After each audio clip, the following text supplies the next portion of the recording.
Hello students, how are you? I hope you all are good and healthy. So students, today we are discussing the remaining concepts of chapter 2, that is theory base of accounting. So students, the first concept which we are going to discuss is dual aspect concept. So dual aspect concept states that every transaction has a dual or twofold effect and should be recorded at two places. Means student, जितनी भी transactions होती हैं उनका कम से कम दो account में effect पड़ता है। मीन्स कोई भी ट्रांजेक्शन हुई, कोई भी लेन देन हुआ तो कम से कम दो अकाउंट को वो ट्रांजेक्शन इफेक्ट करती है। फॉर एग्जांपल, जैसे मान लीजिए परचेज ऑफ एन एसेट, हमने परचेज किया एसेट, तो क्या होगा स्टूडेंट, एक तो हमारा एसेट बढ़ जाएगा और दूसरा क्या होगा, अगर हमने कैश में ख़रीदा है तो कैश चले जाएगा। तो कौन से दो अकाउंट में इफेक्ट हुआ? It has effected the asset as well as the cash. और इसी तरीके से अगर हमने इसको क्रेडिट में ख़रीदा है तो एसेट बढ़ जाएगा और दूसरा क्रेडिटर भी बढ़ जाएगा। तो इसमें देखिए, आप देख रहे हैं कि with the help of this example you can understand that every transaction effects at least two accounts, कम से कम दो अकाउंट पे इफेक्ट पड़ता है। और ये जो डुअल एस्पेक्ट कंसेप्ट होता है, it is used by means mostly every business houses. It is more reliable than other and the duality principle is commonly express in terms of accounting equation. और ये जो डुअलिटी का principal है student, इसको हम express कैसे करते हैं? With the help of accounting equation which is assets are always equals to liability plus capital। Mean student, ये जो हमारी अकाउंटिंग इक्वेशन है ये डुअल एस्पेक्ट कंसेप्ट को प्रूव करती है। बिकॉज एसेट्स जब हम इसको प्रूव कर देने से, मैंने अभी आपको एग्जांपल दिया था कि हमने एक एसेट खरीदा, तो स्टूडेंट हम ये कह रहे हैं कि assets are always equals to liability plus capital, तो हो गई। इसको आप बेटर ढंग से और समझ सकते हैं, जो मैंने सेकंड एग्जांपल लिया था कि एसेट परचेज ऑन क्रेडिट। मान लीजिए हमने क्रेडिट पे एसेट परचेज किया तो क्या होगा, हमारा एसेट बढ़ जाएगा। मान लीजिए हमने 5 लाख रुपीज़ की एसेट खरीदी तो हमारा 5 लाख रुपीज़ का एसेट बढ़ जाएगा और साथ के साथ हमारी लाइबिलिटी मीन्स क्रेडिटर्स भी 5 लाख रुपीज़ से बढ़ जाएंगे। तो ये जो इक्वेशन है ये प्रूफ करती है कि assets are always equals to liability plus capital. और ये जो इक्वेशन है ये बिल्कुल प्रूफ करती है डुअल एस्पेक्ट कंसेप्ट को कि हर एक ट्रांजेक्शन का एक डुअल इफेक्ट होता है। ये कॉमन चीज़ों में भी होता है। मान लीजिए आपने कोई भी चीज़, आप बाज़ार गए, आप कोई चीज़ सामान खरीद के लाए तो क्या होगा, वो पर्टिकुलर प्रोडक्ट आप ले आएंगे और कैश दे आएंगे। हर एक चीज़ का डुअल इफेक्ट होता है, कभी सिंगल इफेक्ट नहीं होता, एक्सचेंज होता है। So student, I think dual aspect concept is clear to you. Now moving further, our next concept is revenue recognition concept. The concept of revenue recognition requires that the revenue for a business transaction should be included in the accounts only when it is realized. Student देखिए, revenue recognition concept ये कहता है कि किसी business की revenue को हम तब अकाउंटिंग रिकॉर्ड में दिखाते हैं जब वो रियलाइज होती है, मीन्स जब हमने उसे अर्न किया होता है, whether we have received it fully और नॉट। मान लीजिए हमने सेल करी, तो स्टूडेंट देखिए हमने पहले भी बात करी है कि कोई भी बिजनेस पूरा तरीके से कैश बेसिस पे बिजनेस नहीं करता है। मान लीजिए हमने 10 लाख की सेल करी, उसमें से हमने 8 लाख कैश में किया और 2 लाख रुपए हमने क्रेडिट में किया। तो इसमें देखिए हम जब अपनी सेल दिखाएंगे ना तो वो हम पूरी 10 लाख रुपीज़ की दिखाएंगे, ना कि 8 लाख रुपीज़ की। बिकॉज हम रिकग्निशन कंसेप्ट से चलते हैं और रेवेन्यू रिकग्निशन कंसेप्ट ये कहता है कि हमें उस पर्टिकुलर इनकम को तब दिखाना है जब वो हमने अर्न करी। अर्न डजेंट मीन्स कि we have received it, earn mean we have the right to receive it, जब हमें उसको रिसीव करने का राइट मिल जाता है, that is called revenue recognition concept. And the second thing is that revenue is assumed to be realized when a legal right to receive it arises. That is the point of time when good have been sold or service has been rendered. तो revenue को हम realized earn कब मानते हैं? At the point of time when goods have been sold. जब हमने goods को बेचा है उसी समय हम क्या मान लेंगे कि हमने इतनी सेल कर दी है, whether we have receive the money और नॉट। और या फिर सर्विस, अगर आपका बिजनेस सर्विस प्रोवाइड करते हैं, तो अगर आपने या तो गुड्स बेची है या सर्विस प्रोवाइड करी है, तो जब आपने गुड्स बेची है या फिर सर्विस प्रोवाइड करी है, तो जिस समय आपने ये दोनों में से कोई काम किया है, तो it means your revenue has is realised. मतलब आप उसी ईयर में, मान लीजिए आपने इस साल, मैंने जो आपको एग्जांपल दिया कि 8 लाख की आपने कैश सेल करी और 2 लाख की क्रेडिट सेल करी, तो इस साल आप दिखाएंगे कितनी सेल, 10 लाख। जरूरी नहीं है कि वो पूरी 2 लाख रुपए आपको इसी साल मिल जाए। You will show it at 10 lakh and in the next year you will receive it, but आप उसे तब उसे नहीं दिखाएंगे। आप उसे कब दिखाएंगे, जब वो आपको रियलाइज हुई है, जिस साल की वो इनकम है। और आप उसे एसेट साइड में क्या करके दिखा देंगे, आप उसे डेटर करके दिखा देंगे। और जब आपको मिल जाएगा तो आपके डेटर क्या हो जाएंगे, कम हो जाएंगे। ये आपको और बातें क्लियर होगी जब आप नेक्स्ट चैप्टर पढ़ेंगे। तो थोड़ा सा आप यहाँ पर आपको इतना समझना है कि रेवेन्यू रिकग्निशन कंसेप्ट ये कहता है कि हम रेवेन्यू कब अर्न मानते हैं, जब हमने उस at the point of time when goods have been sold और service have been rendered. I think it is clear to you.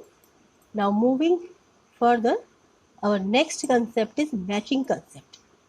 The matching concept states that expenses incurred in accounting period should be matched with revenue during that period. तो देखिए जो matching concept है, जैसे आपको नाम से पता चला मैच करना है हमको, इसमें हमें क्या करना है, if you want to know the real profit, तो हमको क्या करना पड़ता है, जिस साल की रेवेन्यू होती है उसमें से उस साल के एक्सपेंसेस को क्या करना पड़ता है, डिडक्ट करना पड़ता है। Then only we are going to realise the real profit, तभी हमें अपने रियल प्रॉफिट का पता चल पाएगा। मीन जिस साल के एक्सपेंसेस हैं या जिस साल की रेवेन्यू है उसे उसी साल में दिखाना है, चाहे वो हमको पूरी मिली है या नहीं मिली है, चाहे वो हमने पूरी पे करे हैं एक्सपेंसेस या नहीं करे हैं। अगर वो एक्सपेंसेस इस साल के हैं तो हम उसे इसी साल में दिखाएंगे, चाहे वो इनकम इस साल की है तो हम उसे इसी साल में दिखाएंगे।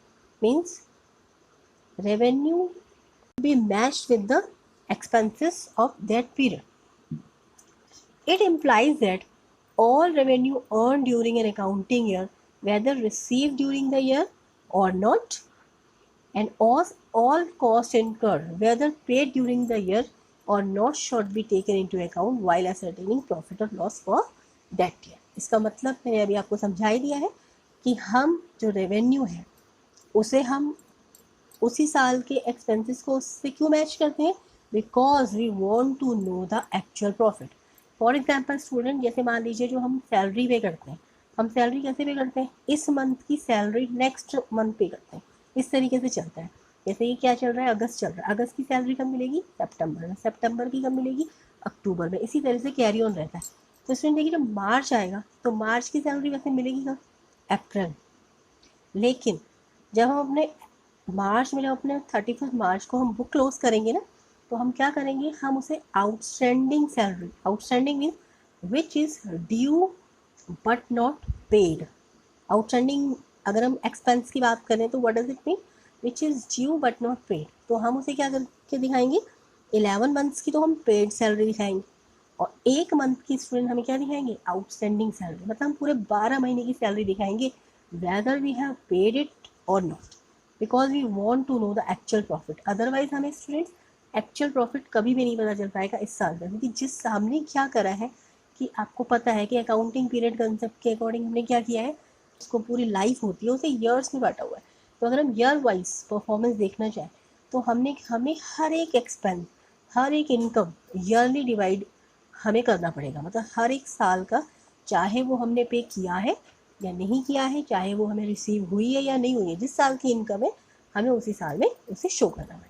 That's is matching concept. Now moving further, our next concept is full disclosure concept. तो देखिए जैसा आपको नाम से ही पता चल रहा है, full disclosure concept requires that all material and relevant facts concerning financial performance of an enterprise must be fully and completely disclosed in the financial statement.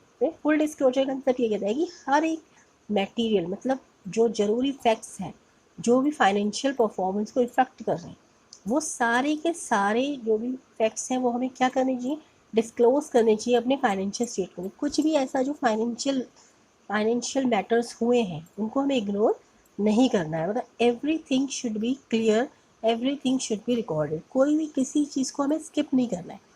Students देखिए, जो फाइनेंशियल स्टेटमेंट्स होते हैं उनको रिकॉर्ड करने का एक फॉर्मेट होता है, तो हम उस फॉर्मेट को यूज़ करके ही फाइनेंशियल स्टेटमेंट को बनाते हैं। जैसे प्रॉफिट एंड लॉस है, बैलेंस शीट है, हम उन्हीं कंटेंट्स को उसमें शो कर सकते हैं जो फॉर्मेट में है।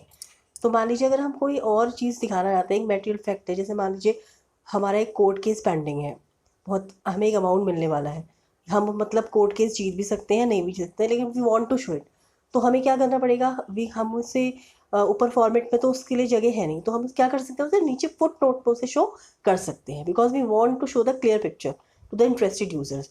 और जैसे मान लीजिए स्टूडेंट, अगर मान लीजिए हम ये दिखाना चाहते हैं कि जो हमारे करंट इन्वेस्टमेंट हमने कर रखे हैं उसकी इस समय मार्केट वैल्यू क्या है, तो हम वो भी नीचे फुट नोट में शो कर सकते हैं। It is a material fact and it should be helpful to the interested user to take the decisions. Means each and every transaction which is of financial nature should be disclosed.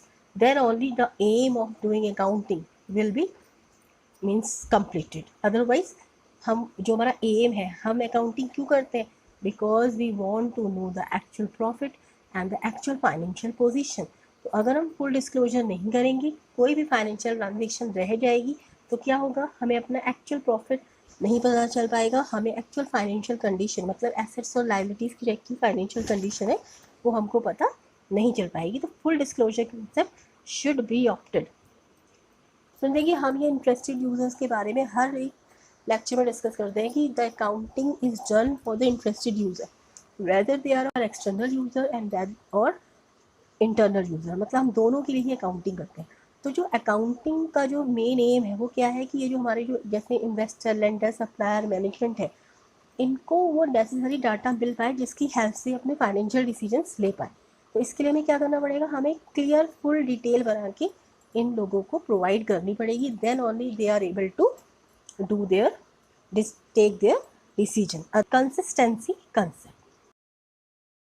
Consistency concept implies that financial statement जो होते हैं वो comparable भी होने चाहिए, मतलब we should compare it, चाहे वो एक मैनेजमेंट को कंपेयर करना है अपना लास्ट ईयर को इस साल से डिसीजन लेने के लिए, या कोई इन्वेस्टर है उसे एक कंपनी और दूसरे कंपनी के बीच में कंपैरिजन करना है।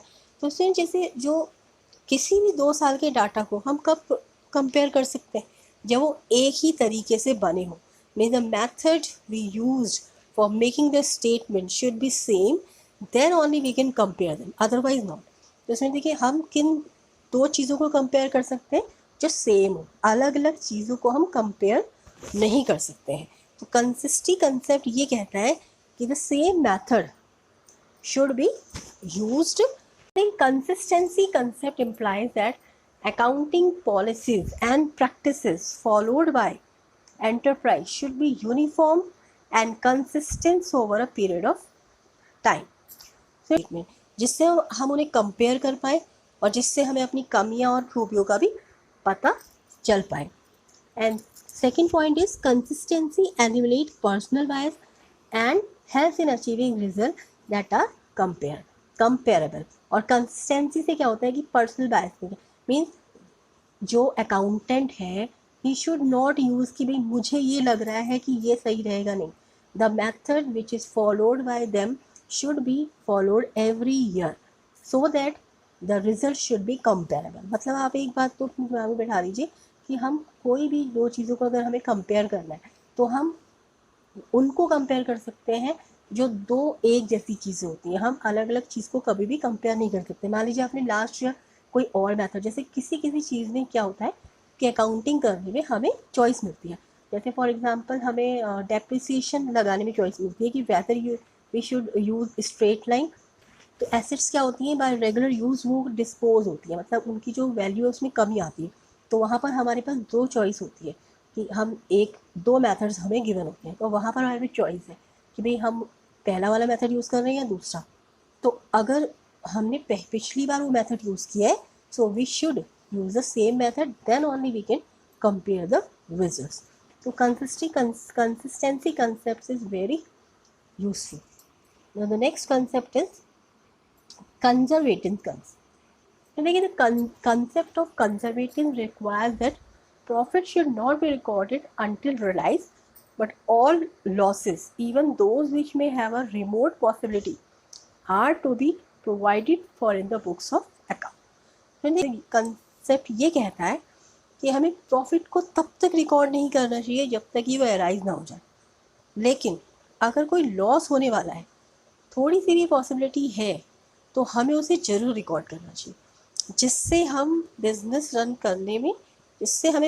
करने में किसी भी तरह की कोई परेशानी ना आए। बिकॉज देखिए, होता क्या है कि कभी कभी कुछ ऐसी चीज़ें होती हैं, जैसे मान लीजिए जब हम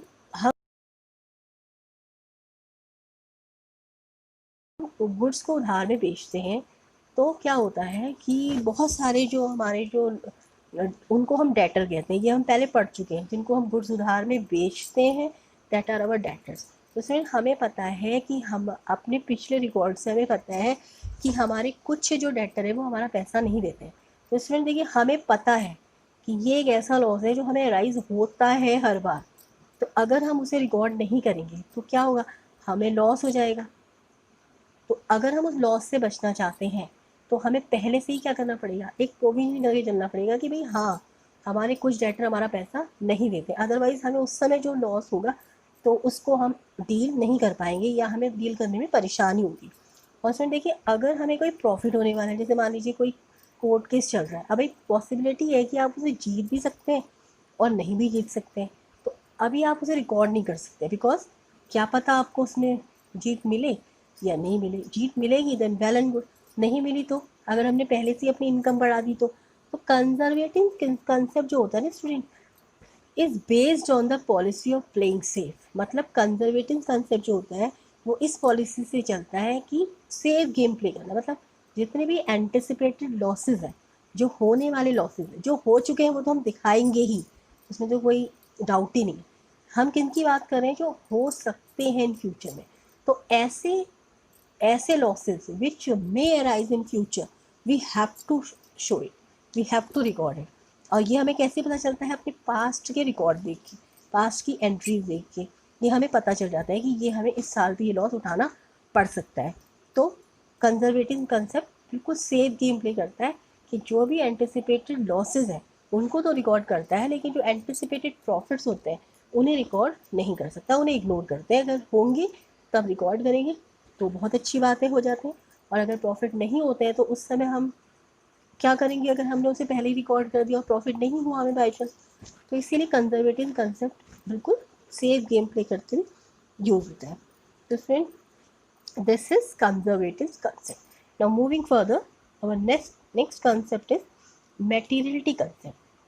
And the concept of materiality requires that accounting should focus on material concept. तो देखिए, materiality concept ये कहता है कि हमें केवल उन्हीं ट्रांजैक्शन पर फोकस करना चाहिए जो इनकम को निकालने के लिए बहुत ही इंपॉर्टेंट होती है। The material facts of a facts depend on its nature and the amount involved and would influence the decision of users of financial statement.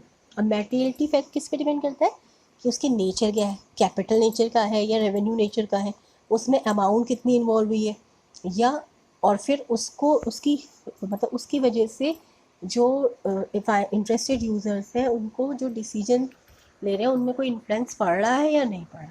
तो मैटेरियलिटी फैक्ट पे बहुत ध्यान दे रहा है। मीन कहने का मतलब यह है कि खर्चे तो हमें सारे दिखाने जितने भी हुए हैं, but we should show it separately. मतलब जैसे मान लीजिए आपके कुछ बहुत सारे छोटे छोटे खर्चे हो रहे हैं, 10 रुपये, 20 रुपये, 30 रुपये, तो अब उन्हें अलग अलग हेड में दिखाने से बढ़िया हम क्या करें, एक मिसलेनियस एक्सपेंडिचर में उसे डाल दें, क्योंकि वो इतना ज़रूरी नहीं है कि हम 10 रुपये 20 रुपये का खर्चा तो अगर हुआ है तो हमें दिखाना ही है, क्योंकि वो फाइनेंशियल ट्रांजेक्शन है। We should not ignore it, we can't ignore it means, but हमें उसको मीन्स शो अलग अलग नहीं करना है कि हमने 10 रुपये का ये खरीदा, स्टेशनरी खरीदी, पेंसिल खरीदी। हम उसको क्या कर सकते हैं कि हम उसको एक मिसलेनियस कैटेगरी में डाल के कि हमने ये 10 20 रुपये 50 रुपये तक जो भी हमने खर्चा किया वो इसलिए किया। तो इस कहने का मतलब ये कि अगर कोई कैपिटल एक्सपेंडिचर हुआ है, मान लीजिए आपने कोई एसेट खरीदी है, तो वो हम इग्नोर नहीं कर सकते, वो हमें उसी में दिखानी पड़ेगी, because it is the amount is large and the nature is capital. We can't ignore capital expenditures. So now moving further, our next concept is objectivity concept. The concept of objectivity requires that accounting transaction should be recorded in an objective manner, free from bias of accountant and others. So देखिए जो objectivity concept ये कहता है कि जो भी transaction record होती है वो कैसे होनी चाहिए, ऑब्जेक्टिव मैनर, मीन वो प्रॉपरली वैसे ही होनी चाहिए, सेम रूल्स को फॉलो होनी चाहिए और फ्री फ्रॉम बायस होनी चाहिए। मतलब अकाउंटेंट अपने दिमाग से नहीं, लेकिन जो उसे रूल्स प्रोवाइडेड हैं, जो आप अभी कंसेप्ट पढ़ रहे हैं, इन कंसेप्ट के अकॉर्डिंग, और बिल्कुल भी बायस नहीं होना है कि भाई हमें जितने भी हमारे इंटरेस्टेड यूज़र्स हैं उन सभी के लिए जो इन्फॉर्मेशन है वो तैयार हुई।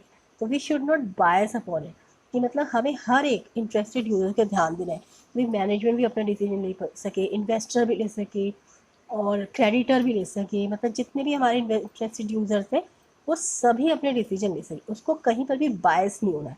तो ऑब्जेक्टिविटी मैनर से ऑब्जेक्टिव होकर कि भाई जो ऑब्जेक्टिव है ना हमारे जो अकाउंटिंग करने का, वो क्या है कि भाई जो हमारे जो इंटरेस्टेड यूज़र्स हैं वो अपने फाइनेंशियल डिसीजन ले सकें, तो वो पूरा हो, उससे बिल्कुल भी बायसनेस नहीं दिखानी अकाउंटेंट को, he should be very perfect. तो देखिए each transaction is recorded with the help of voucher because of objectivity concept. देखिए हमने बात करी थी पहले भी कि जो भी हम रिकॉर्डिंग करते हैं in books of account it is supported by a means bill, जिसकी हेल्प से हम वाउचर बनाते हैं और उसकी हेल्प से हम रिकॉर्डिंग करते हैं।